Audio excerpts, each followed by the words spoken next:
Hey guys, this is Suman, your maths teacher. Welcome to Alpha Beta Study YouTube channel, which is dedicated to TCT and PGT math. Guys, आज कोई भी question हम नहीं करने वाले हैं। आज हम डिस्कस करेंगे एक स्ट्रेटेजी के बारे में कि किस स्ट्रेटेजी को हम फॉलो करें और एस्टेट को क्लियर कर पाएंगे। तो ये तो आप सबको पता है गाइस कि 2-3 दिसंबर को हमारे पास अभी न्यूज़ आई है कि एस्टेट का पेपर हमारे पास होने वाला है 2023 की, अगर हम डिस्कस करें तो। और है क्या, देखिए एस्टेट क्या है, आपको फर्स्ट ऑफ ऑल तो इसके बारे में पता होना चाहिए। एस्टेट जो है वो हमारा होता है गाइस 3 लेवल पे, पीआरटी लेवल पे, टीजीटी लेवल पे एंड पीजीटी लेवल पे। और ये टोटल मार्क्स कितने होते हैं गाइस, इसमें टोटल मार्क्स हमारे पास होते हैं 150 का पेपर होता है और 150 मिनट ही हमारे पास मिलती है। There is no negative marking, कोई भी नेगेटिव मार्किंग गाइस हमारे पास नहीं होती है। अब 150 में 7 to 8 सब्जेक्ट गाइस हमारे पास आते हैं। पहला सब्जेक्ट हमारे पास क्या होता है, सीडीपी, जो तीनों ही सब्जेक्ट में हमारे पास आता है। पहला हमारे पास होता है सीडीपी, जो पीआरटी, टीजीटी और पीजीटी तीनों में सेम वेटेज रखता है। क्लियर है, सीडीपी चाइल्ड डेवलपमेंट हमारे पास होता है। फिर बात आती है हमारे पास 15 नंबर की हिंदी आती है तीनों ही पेपर में। और इस हिंदी में पैसेज गाइस नहीं पूछे जाते, जस्ट ओनली ये सिंपल ग्रामर हमारे पास होती है। बस लेवल थोड़ा सा डिफरेंट हो जाता है कि पीआरटी में काफ़ी इजी लेवल होता है, टीजीटी में थोड़ा ठीक होता है और पीजीटी में थोड़ा सा हाई लेवल पूछा जाता है। अब बात आती है फिर 50 नंबर की गाइस हमारे पास होती है इंग्लिश। क्लियर है, 50 नंबर की इंग्लिश होती है, इसमें भी सिंपल ग्रामर हमसे पूछी जाती है। फिर बात आती है कि 10 नंबर की रीजनिंग आती है तीनों सब्जेक्ट में, तीनों ही पेपर में हमारे पास 10 नंबर की होती है रीजनिंग। क्लियर है, और फिर 10 नंबर का मैथ आता है। ये सब्जेक्ट वाला मैथ नहीं होता गाइस, इसमें जनरल मैथ पूछा जाता है, जैसे कि स्पीड के बारे में क्वेश्चन होता है, प्रॉफिट या लॉस के बारे में होते हैं। तो इस तरह से 10 नंबर का जनरल मैथ हमारे पास आता है। और 10 नंबर की हमारे पास आती है हरियाणा जीके। क्लियर है, 10 नंबर की हमारे पास आती है हरियाणा जीके। तो ये जो 90 मार्क्स का पेपर है ये कॉमन होता है तीनों ही लेवल में, चाहे वो मेरे पास पीआरटी हो या टीजीटी हो या फिर पीजीटी हो। अब बात आती है अपने सब्जेक्ट की। अगर आप पीजीटी जो भी सब्जेक्ट है, मेरा सब्जेक्ट मैथ है तो मैं मैथ की बात करती हूँ कि यहाँ 60 नंबर का हमारे पास आता है मैथ। क्लियर है, और अगर मैं टीजीटी की बात करूँ तो यहाँ भी हमारे पास आता है 60 नंबर का मैथ। क्लियर है, जब बात आती है पीआरटी लेवल की तो इसमें 30 नंबर का मैथ आता है और 30 नंबर की हमारे पास आती है ईवीएस। क्लियर है, तो यहाँ जो टीजीटी में मैथ पूछा जाता है उसका लेवल गाइस 10th क्लास तक का होता है, और यहाँ पीजीटी में जो मैथ पूछा जाता है तो नियर अबाउट 55 क्वेश्चन तो +1 +2 तक के लेवल के होते हैं, बट कुछ क्वेश्चन हमारे पास होते हैं जो ग्रेजुएशन लेवल के भी होते हैं। यहाँ तो हमने डिस्कस कर लिया कि हमारा एस्टेट कितने लेवल पे होता है, क्या इसका सिलेबस रहता है। क्लियर है, अब हम बात करते हैं नेक्स्ट स्लाइड पे कि क्या स्ट्रेटेजी हम फॉलो करें कि इतने कम टाइम में हम अपने एस्टेट को क्लियर कर सकें। जैसा आपको पता है 2-3 दिसंबर को पेपर होना है, तो हमारे पास आज मान लीजिए 14 अक्टूबर है। क्लियर है, 14 अक्टूबर है तो आज का दिन तो गया ही समझ लीजिए आप। हमारे पास क्या है, 15 अक्टूबर से अगर हम टोटल काउंट करें तो 31 अक्टूबर तक ये मेरे पास है टोटल 17 डेज। क्लियर है, और बात करें हम नवंबर की मेरे पास है 30 दिन। तो जस्ट ओनली इतने ही दिन हमारे पास है, और ये भी दिन हमारे पास नहीं है। ये टोटल दिन गाइस हमारे पास बनते हैं 47 डेज, और आप 47 डेज नहीं मान के चलेंगे, आप मान के चलिए कि ये जस्ट ओनली आपके पास है 40 डेज। अब क्यों, क्योंकि नेक्स्ट मंथ ही आपके पास दिवाली, भैया दूज, करवा चौथ का व्रत या फिर होली अष्टमी, ये काफ़ी सारे फेस्टिवल आने वाले हैं हमारे पास, यानी कि दिन काफ़ी वेस्ट होने वाले हैं। ना चाहते हुए देखें ना तो ये दिन काफ़ी वेस्ट होंगे गाइस इसमें, तो ये समझ लीजिए आपके पास जस्ट ओनली है 40 डेज। अब ये आप सोचें कि 40 डेज में सिलेबस को कंप्लीट करना स्टार्ट करें तो गाइज ये है मूर्खता। आपको ये कड़वी लगेगी मेरी बात, बट ये मूर्खता है। आप 40 डेज में बैठ के सिलेबस को पूरा करेंगे तो आपका कोई भी प्रॉफिट नहीं होने वाला। तो आप क्या करें, मतलब अगर आप कंप्लीट सिलेबस को नहीं करते तो आप क्या करें, क्या फॉलो करें कि आपका पेपर क्लियर हो जाए इतने कम दिनों में। अब हम बात करें प्रीवियस ईयर पेपर की गाइस, 2011 में हमारे पास एस्टेट होना स्टार्ट हुआ था। क्लियर है, 2022 तक नियर अबाउट ये हो गए हमारे पास 11 साल, यानी कि 11 साल हुआ है टीजीटी का पेपर। तो ये जस्ट ओनली आपके पास 11 पेपर नहीं होंगे, आपके पास टोटल 11 पेपर होंगे पीआरटी के, 11 होंगे टीजीटी के और 11 ही पेपर होंगे हमारे पास पीजीटी के, यानी कि ओवरऑल हम काउंट करें तो हमारे पास हो चुके हैं 33 पेपर। क्लियर है, एस्टेट के।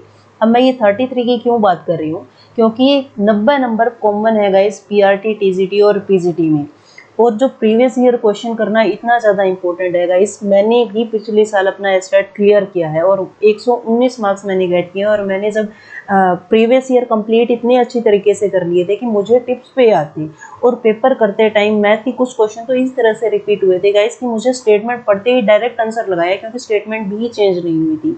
यकीन मानिए कि प्रीवियस ईयर आप करेंगे तो काफ़ी सारे कंसेप्ट तो आपके क्लियर होंगे, और ये आपको आइडिया भी लग जाएगा कि किस तरह के क्वेश्चन पूछे जाते हैं, और कई क्वेश्चन रिपीट होने के भी चांसेस काफ़ी ज़्यादा होते हैं। क्लियर है। अब स्ट्रेटेजी हम क्या फॉलो करें, हमारे पास टोटल थे 40 डेज, तो 40 डेज में हम क्या स्ट्रेटेजी फॉलो करेंगे। जैसे सपोज कीजिए कि एक दिन में आपने सुबह पेपर कर लिया, जर्नल पेपर की मैं बात कर रही हूँ, अपने सब्जेक्ट की तैयारी आप अपने अकॉर्डिंग कर लेना। क्लियर है। अब 90 नंबर का हर एक क्वेश्चन को हम काउंट करें तो 1 मिनट मिलता है गाइस। क्लियर है। अब 90 नंबर का मेरा है जर्नल पेपर, तो मुझे जर्नल पेपर को करने के लिए मिलेंगे 90 मिनट। बट मैं ये कहूँगी कि आप 90 मिनट नहीं, कोशिश करना कि उस पेपर को 70 मिनट में कंप्लीट करना। जैसे मैंने 15 अक्टूबर को 15 अक्टूबर को मैंने पिक किया 2022 का पीआरटी का पेपर मैंने उठा लिया पहले। ठीक है। कोशिश करना कि 70 मिनट में इस पेपर को कंप्लीट करना। मैं ऐसा क्यों बोल रही हूँ, क्योंकि 5 मिनट तो एटलीस्ट आपको सर्कल फिल करने के लिए चाहिए, क्योंकि पेपर होगा ऑफलाइन। क्लियर है। अगर आपके पास सब्जेक्ट है मैथ, तो मैथ के क्वेश्चन करने के लिए भी गाइज आपको टाइम लगता है, क्योंकि कई क्वेश्चन ऐसे हैं जो 1 मिनट में हो जाते हैं, बट कई क्वेश्चन ऐसे होते हैं जो 1 मिनट से ज़्यादा का टाइम हमारे पास ले लेते हैं। कोशिश करना कि 70 मिनट में आपका जो कॉमन सेक्शन है वो पूरा हो जाए। क्लियर है। फिर आप उस 15 अक्टूबर को ही उस पेपर को कंप्लीट एनालाइज करेंगे। एनालाइज करने का मीनिंग, जैसे सपोज कीजिए सीडीपी का कोई ऐसा कंसेप्ट आपके सामने आता है, आपने लाइफ में पहले कभी नहीं पढ़ा है, तो आप उसकी क्या बनाएंगे, नोट्स बनाएंगे। क्लियर है। नोट्स बनाएंगे, आपके शॉर्ट नोट्स बना लीजिए, और जैसे मान लीजिए सीडीपी का एक क्वेश्चन आया तो उसके चारों ऑप्शन के बारे में आपको कंप्लीट डिटेल स्टडी करनी है, चाहे उसमें 5-6 घंटे आप लगा लीजिए, लेकिन उस पेपर को इस तरह से एनालाइज कर लीजिए कि उसके नियर अबाउट सभी कंसेप्ट आपको हो गए हैं अच्छे से क्लियर। क्लियर है। अब फिर बाकी जो टाइम बचता है ना, उस पर आप अपना लगाइए सब्जेक्ट। जितना भी टाइम आपके पास उस दिन का बच जाता है, आप अपने सब्जेक्ट को पढ़ेंगे। क्लियर है। फिर बात आती है 16 अक्टूबर की। 16 अक्टूबर को सपोज कीजिए आपने 2022 का टीजीटी का पेपर उठा लिया। ठीक है। मॉर्निंग में आपने क्या किया, 70 मिनट में टीजीटी का पेपर कर लिया पूरा। फिर आप उस पेपर को कंप्लीट एनालाइज करेंगे, जैसे आपने 15 अक्टूबर को पीआरटी वाला पेपर एनालाइज किया था। इसी तरीके से आप टीजीटी के उस पेपर को, उसके नियर अबाउट सभी बेसिक कॉन्सेप्ट्स को आपको नोट्स बनाने, किसी भी तरह से आप कंप्लीट उसको एनालाइज कर लेंगे। बाकी जो टाइम बचेगा आप उसमें क्या करेंगे, अपना सब्जेक्ट पढ़ेंगे। क्लियर है। इसी टाइप से आप 17 अक्टूबर को क्या कर लेंगे, 2022 का ही पीजीटी का पेपर कर लेंगे। 70 मिनट में कोशिश करेंगे, और टाइम लगा के करना है गाइस। क्लियर है। और फिर आप उस पेपर को एनालाइज करेंगे, बाकी बचे हुए टाइम में आप अपना सब्जेक्ट पढ़ेंगे। यानी कि 3 दिन में आपने क्या कर लिया, 2022 के सारे पेपर निपटा लिए। क्लियर है। तो इसी तरीके से आप टोटल 33 दिनों में और टोटली सभी के सभी पेपर क्या कर लेंगे, अच्छे से रिवाइज कर लेंगे, उनको एनालाइज कर लेंगे। हमारे पास कितने दिन बचे हुए थे, 40 दिन बचे थे, जिसमें हम अगर 33 डेज निकाल दें, जिसमें हमने सारे प्रीवियस ईयर कर लिए, अच्छे से एनालाइज कर लिया है, इसके नियर अबाउट सभी कंसेप्ट्स भी हमने जितने भी टॉपिक थे वो भी अच्छे से रिवाइज कर लिए। अब भी गाइज हमारे पास बचे हुए 7 डेज। क्लियर है। इन 7 डेज में आपकी मर्जी है कि आप दोबारा से उन पेपर को रिवाइज करना चाहते हो, उन कंसेप्ट को रिवाइज करना चाहते हो, उसके नियर अबाउट कुछ नया पढ़ना चाहते हो। क्लियर है। वो आपके ऊपर डिपेंड करता है। तो इस तरीके से ना आपकी काफ़ी अच्छे से प्रिपरेशन हो जाएगी, और काफ़ी अच्छे से आप अपने एसटेट के पेपर को क्लियर भी कर सकते हैं। और गाइस PYQ करने के लिए ना आप टेक्स्ट बुक ऐप का सब्सक्रिप्शन ले सकते हैं 1 साल का, तो वो काफ़ी आपके पास कम कॉस्ट में पड़ेगा। क्योंकि सपोज कीजिए कि आप इन सभी पेपर्स की बुक लेने के लिए जाएंगे, कि आप पीआरटी के पेपर 2011 से लेकर के 2022 टीजीटी या पीजीटी के लेने जाएंगे, तो वो काफ़ी कॉस्टली पड़ जाएगी। इसके बजाय आप 1 साल का टेक्स्ट बुक का सब्सक्रिप्शन ले सकते हैं, तो वो लेने के बाद है ना आप सभी एग्जाम्स के PYQ वहाँ से कर सकते हैं, और काफ़ी पैसे भी आपके बच सकते हैं।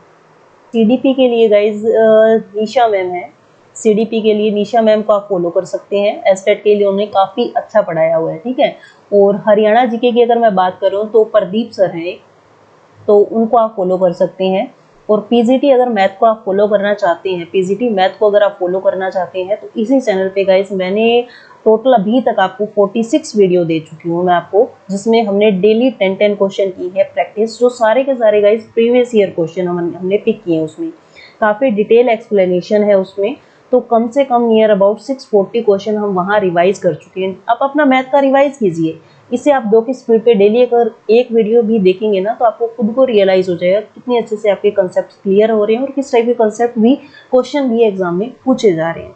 और अगर आपको ये स्ट्रेटेजी अच्छी लगती है तो आप इसे फॉलो कर सकते हैं गाइज, और अगर कोई प्रॉब्लम है तो आप मुझसे कमेंट सेक्शन में अपना डाउट भी पूछ सकते हैं। And if you like this video then like it, share it and subscribe my channel. Thank you and have a nice day.